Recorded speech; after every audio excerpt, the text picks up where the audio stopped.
Hey, Igniters. Thanks for joining us today. We are hosting our second episode on the Ignite Donuts podcast.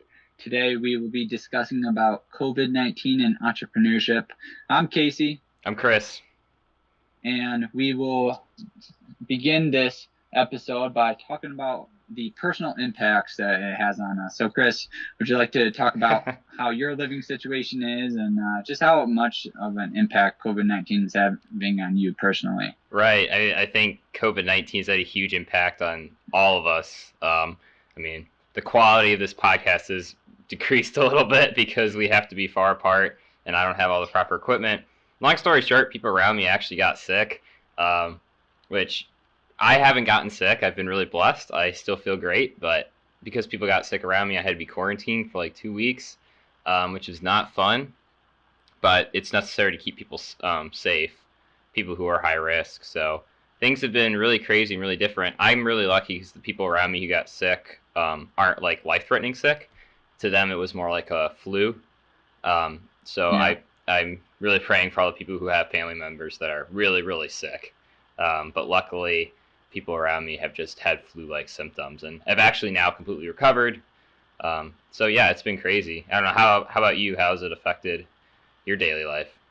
Yeah, it's obviously been different. As you said, it's like all over the place, really. I mean, basically everything's pretty negative, but at the same time, it's like, it's just a lot of different places that people are at.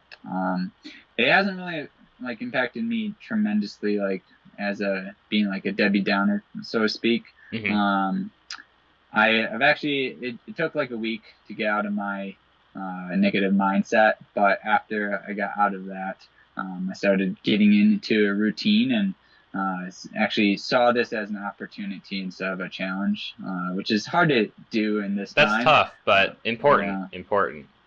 yeah. So obviously, as we've talked, off the air about just taking care of myself, so I've been doing that, which is good for the mind and good for just the physical health too. So, but I mean, yeah, definitely for everyone.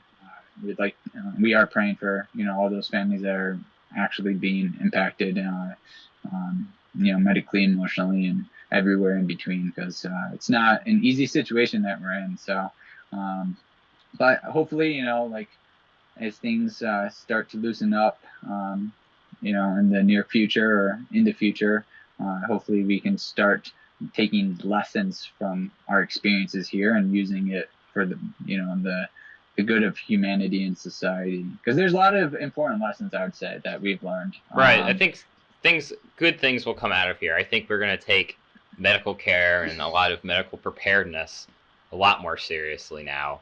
Yeah, Because people have been talking about like a widespread disease for a very long time, but nothing has actually been as big as this.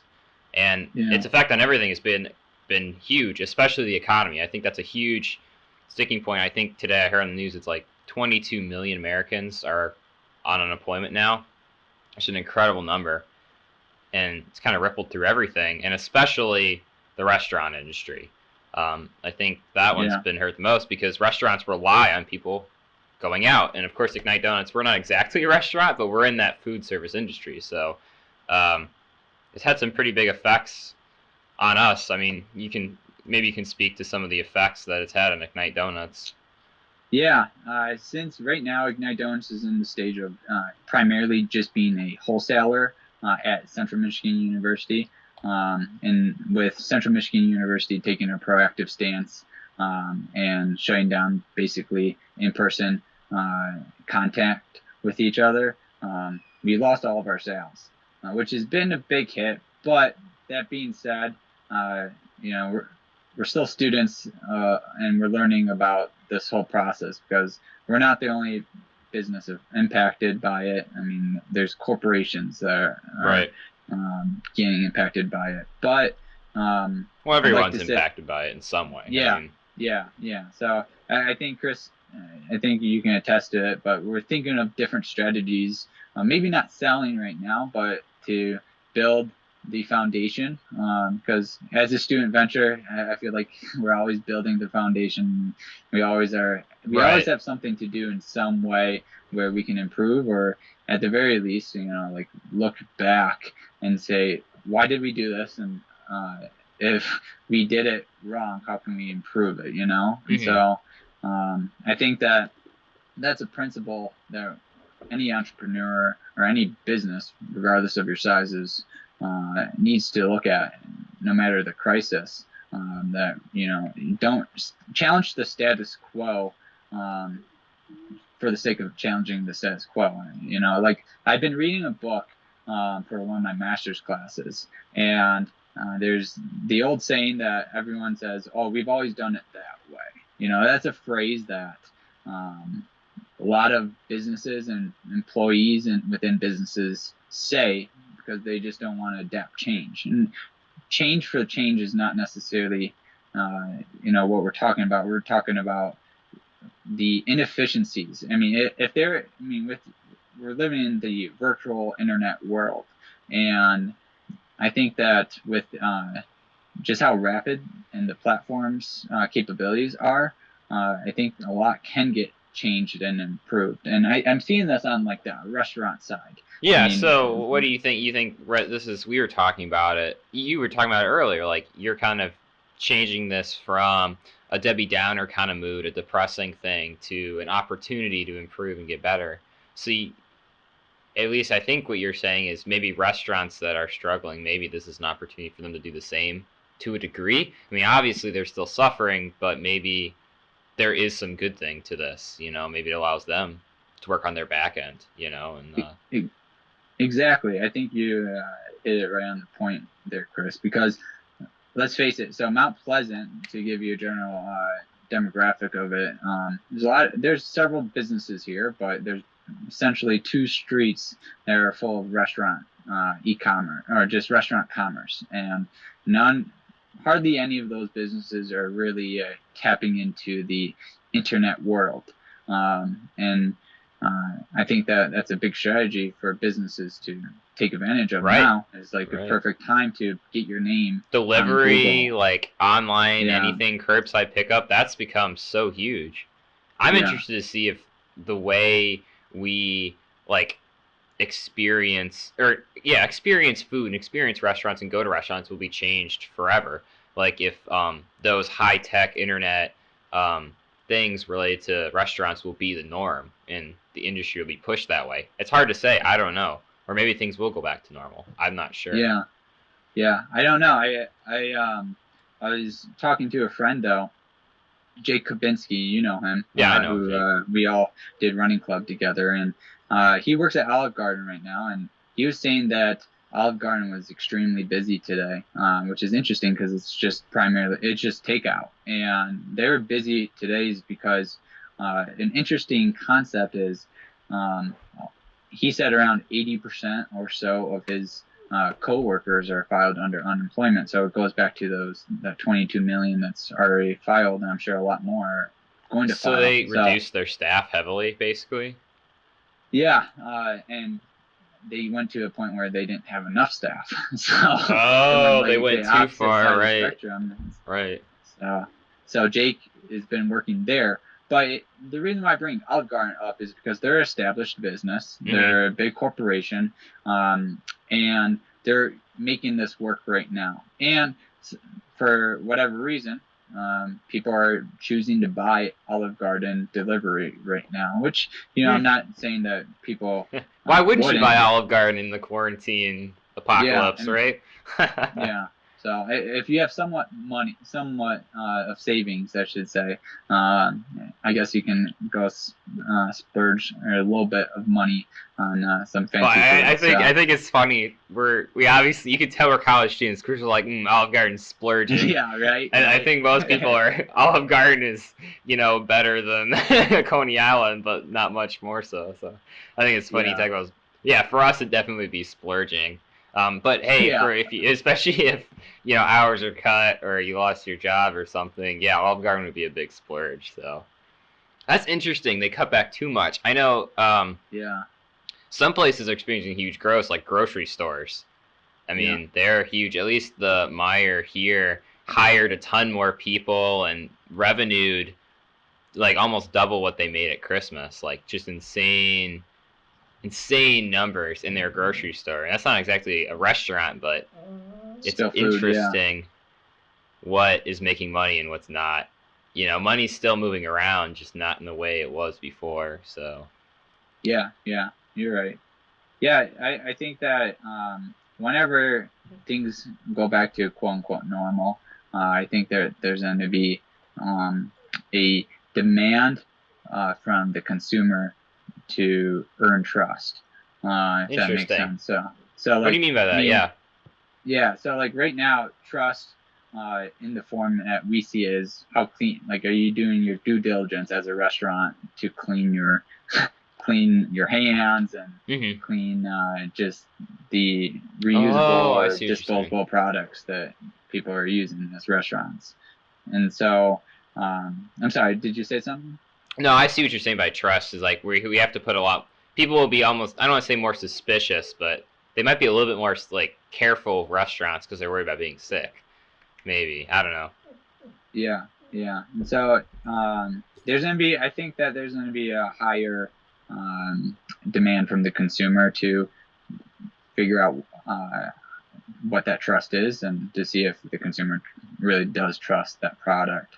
And I don't know if I think we're just starting to see some things like that, but I think that it's going to be like from a business standpoint to market that in that way, showcasing trust, not just like pushing trust out there, but like showcasing and showing how like by working with us or purchasing from us adds value to another person's life, but at the same time, like we're doing it in a very secure and trustful way. Right.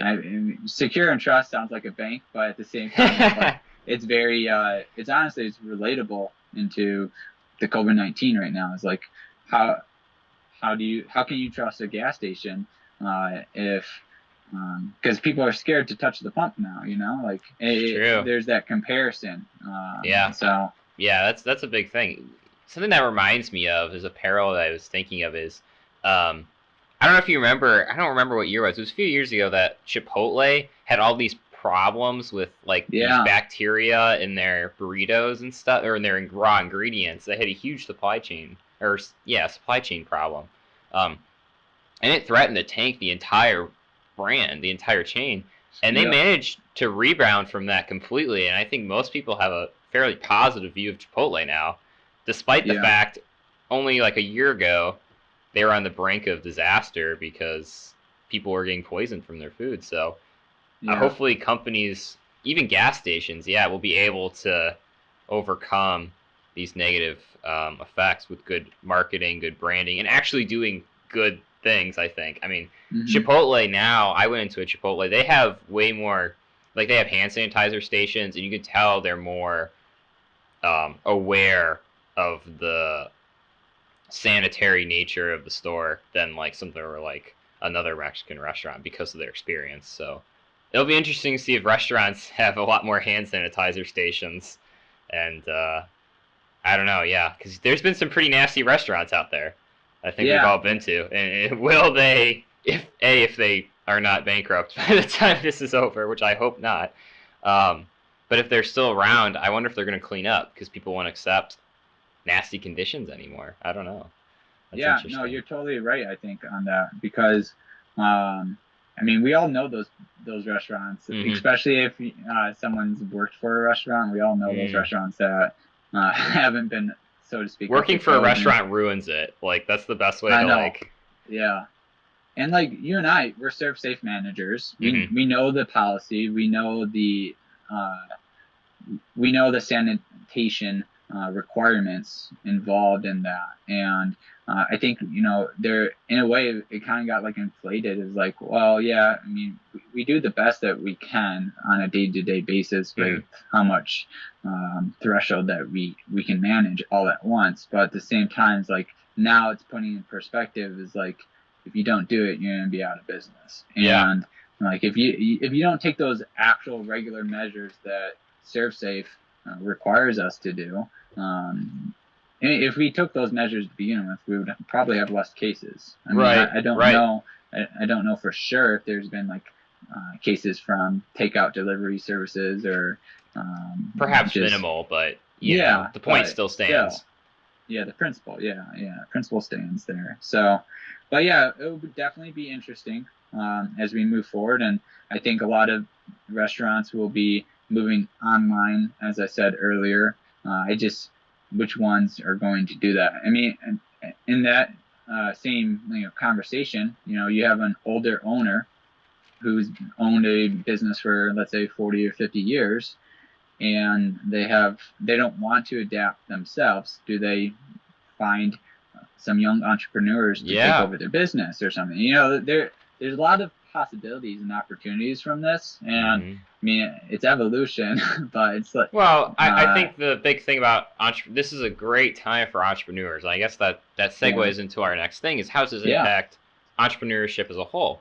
And I think, honestly, a bad situation like this can really create a lot of great innovation and make people entrepreneurs who wouldn't normally be. People have to innovate at this time. People have to pivot. If they don't, they might not survive this new strange climate. And you're talking about online stuff. That's all entrepreneurship, and that's really exciting. So as entrepreneurship as a whole, not even in the restaurant industry, just everything in general, I think we're going to see a growth, and once, obviously right now the economy's pretty much shut down completely. It has to be opened up a little bit more, I think, for real growth to happen. But once it's opened up a little bit, I think people are going to become really inspired to do new things, and that's going to be a necessity. Something that came to my mind is I was in a class, and this is for the new venture competition. So these students are pursuing ventures. They are pursuing businesses, and some of the businesses are just, normal products like barbecue products or a website or something like that. And the class got completely disrupted because of the virus, the pandemic. And everybody in the class had like this feeling, most people did, that I shouldn't be pursuing this other business. I should be pursuing something like medical or something that could help this pandemic, or people's innovation and their mindsets changed as a result of this pandemic, which I thought was very cool and shows maybe what could be done, what opportunity could be created from this tragedy. Yeah, no, I agree. I mean, entrepreneurs solve problems. I mean, it's as simple as that. And then when there's a consumer demand, the few first responders, I should say, to solve those problems are then be the ones that create the future. Right. I think that's... So I have 2 points, I would say. I think in regards to the impact of entrepreneurship is, the first point is that the traditional business norms are gonna be gone. And what I mean by that is more business conversations will be done virtually, online. There's not going to be handshaking. Yeah. I mean, handshaking is a big deal in the business world. It is. It's huge. There's going to be a new norm for that, whatever it is. If it's a COVID bump or a fist bump or whatever it is, it might just be a genuine hi, how are you? My name is such and such. But to add on to that, the second point, I think that's going to change the mindset of an entrepreneur and just businesses in general. I think we're already starting to see a wave of entrepreneurship prior to COVID-19, and I think it's going to only actually improve the increase of people wanting to be an entrepreneur. And my reasons are this is because, I mean, just like how Uber, Airbnb are doing, all these other businesses, they want individuals to be their own owner in a way, right? A franchise owner or whatever it may be. Right, the gig economy or whatever, yeah. Yeah, we're seeing that and already. And I think with this virtualness, I mean, it's therapeutic to post videos and to laugh at ourselves and post educational content online. I think that we already are seeing a huge spike in people listening in podcasts, let alone. I mean, out of the audio media that's out there, podcast is on the lower percentage of what people listen to, but it's increasing, especially right now. Right. And the interesting fact about podcasts is that it has a higher retention. So higher retention than the AM and FM radio, higher retention than just songs, because when people listen to a podcast, they're listening it for, in majority of cases, all the way through. Podcasts typically are anywhere between 15 minutes and an hour and a half to 2 hours, depending on what the message is about. And they're for entertainment and education purposes. That's what I've been really filling my days with, is just listening to a variety of just different sermons and business podcasts, and just trying to like pick people's brains. Right. That's our goal here is to showcase entrepreneurship elsewhere. And so meeting the consumer demands. Right now, this is meeting a demand and what people are trying to listen to. People have curious minds right now, right? It's It's the generation of creativity, I think, and innovation. Yeah, I mean, that's funny. It's like podcasts are this great thing. Hey, look what we're doing. Exactly. But I think you're right. I mean, we had this idea for a podcast for a long time, but we were busy and we were doing all this other stuff. So what better opportunity to do it when we have nothing else to do? And, you know, I'm stuck in a house quarantine because of the virus, you know? So that's good. Yeah. So I guess the big thing is this pandemic has created a lot of great challenges. But out of these challenges, I think entrepreneurs can rise to the occasion and create opportunity from these hard conditions. And I think that's what entrepreneurs do best. So I'm excited to see what a lot of entrepreneurs in different industries are going to do in the next few years. Do you have any other thoughts on that? Yeah, no, no, it's contradicting, but I agree with you. I do think that we're going to see a spark in the entrepreneurship revolution here in America and in other countries, and I'm looking forward to it. So I'm excited to see what's to come. Well, there you go, folks. It's a great time to be an entrepreneur in the United States or anywhere in the world. So that's Ignite Donuts podcast episode 2. If you'd liked what you've heard, you can check us out on ignitedonuts.com or Ignite Donuts on Facebook, pretty much any other social media platform. If you like the podcast specifically, feel free to subscribe. We're on all the major podcast platforms. So thanks. This is Chris signing off.